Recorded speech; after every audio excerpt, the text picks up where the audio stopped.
नमस्कार दोस्तों, स्वागत है आपका हमारे YouTube चैनल पर। दोस्तों, आज का मेरा खास प्रोग्राम महिलाओं के लिए है। जी हाँ, हमारी वो माताएं बहनें जो कहीं जा नहीं सकती, कोई सामग्री ज़्यादा नहीं एकत्रित कर सकती, उनके लिए आज मैं एक बड़ी ही सटीक विधि लेकर आई हूँ। जी हाँ, आज की जो विधि है, अगर किसी का प्रेमी उससे दूर चला गया है, पति अब बात करके राज़ी नहीं होता, वो पति जो पहले जान छिड़कता था अब आपकी तरफ देखना भी उसे गवारा नहीं होता, तो ऐसे में एक महिला क्या करे? वो सिर्फ़ और सिर्फ परेशान होती है और अंदर ही अंदर घुटने लग जाती है।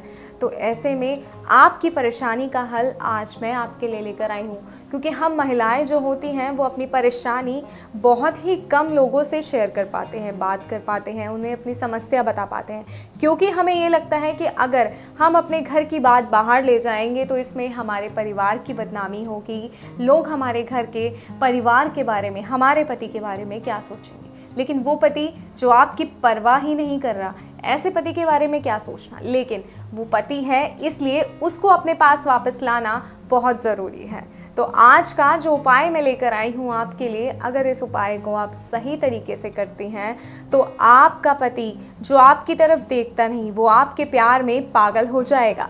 वो चाहेगा कि दिन के 24 घंटे वो सिर्फ और सिर्फ आपके साथ बिताए, वो आपके साथ समय बिताने का बहाना ढूंढेगा। सही में ऐसा ही होगा अगर आप इस विधि को सही तरीके से अपनाते हैं तो।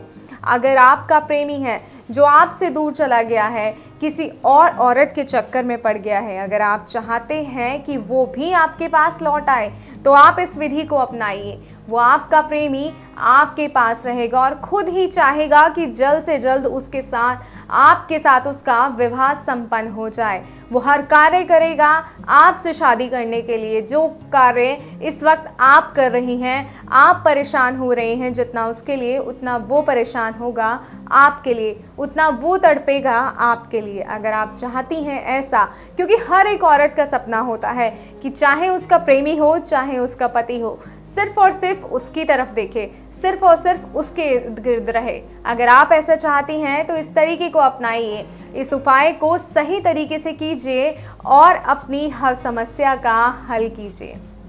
तो आइए, बिना समय बर्बाद करे मैं आपको बताती हूँ वो उपाय है क्या। और वो उपाय है मासिक धर्म के रक्त से वशीकरण का उपाय। जी हाँ, मासिक धर्म किसी भी स्त्री के जीवन का अनिवार्य हिस्सा होता है। जैसे ही युवती यौवन की पूर्णता को प्राप्त करती है, वो मासिक धर्म की शुरुआत होती है। उसी मासिक धर्म से आप अपने प्यार को अपने पास बांध सकती हैं, क्योंकि मासिक धर्म में बहुत ताकत होती है। तो आइए, अब मैं आपको बताती हूँ कि इसके लिए आपको किस सामग्री की आवश्यकता होगी।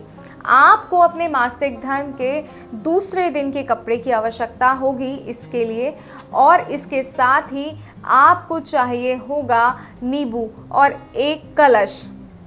जी हाँ, नींबू, एक कलश और एक लाल कपड़ा। जी, और थोड़ा सा आपको सिंदूर की भी आवश्यकता होगी। बस इतनी ही सामग्री से आप अपने प्रेमी को, अपने पति को अपने वश में कर सकती हैं। जी हाँ, और इस तरह वश में कर सकती हैं कि वो सारी उम्र सिर्फ आपका ही नाम गुनगुनाएंगे। आप कहेंगी रात को दिन, तो वो रात को दिन भी कहेंगे। अगर आप चाहती हैं कि आपका पति भी आपसे इसी तरीके से प्यार करे, तो बिना रुके इस विधि को अपनाइए, सही तरीके से अपनाइए। मंत्रोच्चारण सही कीजिएगा, क्योंकि मंत्रोच्चारण बहुत ज़रूरी है, तो इस बात का खास तौर पर ध्यान रखिएगा। आइए, अब मैं आपको वो विधि बताती हूँ कि आपको क्या करना है। सबसे पहले आपने अपनी तर्जनी उंगली पर से उस जो लाल कपड़ा आपने लिया है, रक्त का कपड़ा आपने लिया है, मासिक धर्म के दूसरे दिन का कपड़ा जो आपने लिया है, उसके रक्त से आपको तिलक करना है अपना। जी हाँ, उस रक्त से आपको अपना तिलक करना है और फिर हाथ में आपको नींबू लेना है इस तरीके से, और इसके ऊपर आपने सिंदूर भी लगाना है। आइए मैं बताती हूँ आपको कि ये विधि आपको किस प्रकार करनी है। सबसे पहले आपने मासिक धर्म के दूसरे दिन के कपड़े से अपनी तर्जनी उंगली से अपने माथे पर तिलक लगाना है, और फिर आपको नींबू पर सिंदूर लगाना है इस तरीके से।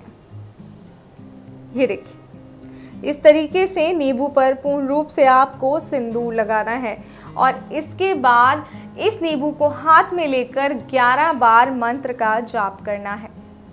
जब आप इस नींबू को हाथ में लेंगी, 11 बार मंत्र का जाप करेंगी, तो आपको अपने पति का ध्यान करना है, अपने प्रेमी का ध्यान करना है, पूर्ण रूप से उसके बारे में सोचना है और इस हद तक सोचना है कि जब आप मंत्र उच्चारण के लिए आंखें बंद करें तो आपके प्रेमी का, आपके पति का चेहरा आपकी आंखों के सामने हो।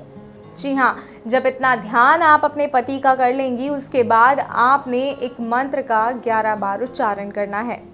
आइए अब मैं आपको बताती हूँ कि आखिर वो मंत्र क्या है, वो सिद्ध मंत्र क्या है जिसके उच्चारण मात्र से आपका पति, आपका प्रेमी आपकी तरफ खिंचा चला आएगा। और मंत्र इस प्रकार है, शरीराय कुजस्विनी कामदा। जी हाँ, बस इतना सा ही मंत्र है और इस मंत्र का आपको 11 बार जाप करना है। 11 बार इस मंत्र का जाप करने के बाद इस नींबू को आपको इस तरह कलश में डाल देना है। ये देखिए, ये कलश है, इसमें नींबू को डाल देना है और उसके बाद आपको लाल कपड़े की सहायता से इस कलश को पूरी तरह से बांध देना है। ये देखिए, कुछ इस तरीके से आप इस कलश को बांध दीजिएगा। पूर्ण रूप से आपको इस कलश को बांध देना है कि जब तक आपकी विधि संपन्न ना हो ये कलश खुलना नहीं चाहिए, इस बात का ध्यान रखिएगा। और जब आप इस कलश को बांध देंगी तो इसके बाद आपको ये कलश ले जाकर बहते हुए पानी में विसर्जित करना है। जी हाँ, जब आप इसे विसर्जित करेंगी, जैसे जैसे ये कलश पानी से दूर जाता जाएगा, पानी में आगे बहता जाएगा, जितना ये कलश आपसे दूर जाएगा उतना आपका प्यार, आपका पति, आपका प्रेमी आपके नज़दीक आएगा। जी हाँ, तो इस तरीके से इस बात का ध्यान रखिएगा कि ऐसी जगह आपको ये विसर्जित करना है, कोई नदी हो, कोई साफ पानी वाली जगह हो। ऐसा नहीं है कि आप इसे गंदे नाले में जाके बहा दें, ऐसा भी आपको नहीं करना है। इस बात का खास तौर पे ध्यान रखिएगा। आपको साफ पानी जहाँ बह रहा हो वहाँ पे आपको इस कलश को ले जाकर विसर्जित करना है। जब आप इस कलश को विसर्जित कर देंगे, घर आएंगे, तो इसका असर आपको चंद मिनटों में ही दिखना शुरू हो जाएगा। आपको चंद मिनटों में दिखने लगेगा कि आपकी विधि तो काम कर रही है और कुछ ही समय में जैसे जैसे ये कलश दूर जाएगा वैसे वैसे आपका पति, आपका प्रेमी आपके पास लौट आएगा। तो बिना समय बर्बाद करे इस विधि को अपनाइए और अपने आप को, अपने जीवन को खुशियों से भर लीजिए। और भी कोई समस्या है, कोई ऐसी समस्या जिसका समाधान करके आप थक गए हैं, जिससे आप सिर्फ परेशान हो रहे हैं, किसी को बता नहीं पा रहे हैं, तो आप हमारी स्क्रीन पे दिए गए नंबर पर गुरुजी को कॉल करें, गुरुजी से बात करें, क्योंकि गुरुजी के पास हर समस्या का समाधान है। और एक खास बात मैं आपको बताना चाहूँगी दोस्तों, कोई भी विधि, कोई भी प्रयोग कभी भी किसी का बुरा करने की मंशा से मत कीजिएगा। जी हाँ, अगर आप अपने मन में किसी के लिए द्वेष रखते हैं, किसी के लिए गलत भावना रखते हैं और उस भावना के साथ आप विधि का प्रयोग करते हैं, तो विधि वो आप पर ही भारी पड़ सकती है। जी हाँ, ऐसा भी हो सकता है। इसीलिए साफ मन और सच्ची भावना से प्रयोग कीजिए, वो कभी भी आपके लिए गलत नहीं होगा, हमेशा आपके लिए एक पॉजिटिविटी लेकर आएगा, आपके कार्य को सिद्ध करेगा। और कोई समस्या है तो स्क्रीन पे दिए गए नंबर पर गुरुजी से बात कीजिए, उनसे अपनी हर समस्या का समाधान लीजिए, क्योंकि ऐसी कोई भी समस्या नहीं है जिसका समाधान गुरुजी के पास ना हो। मुझे दीजिए इजाज़त। जय माता दी।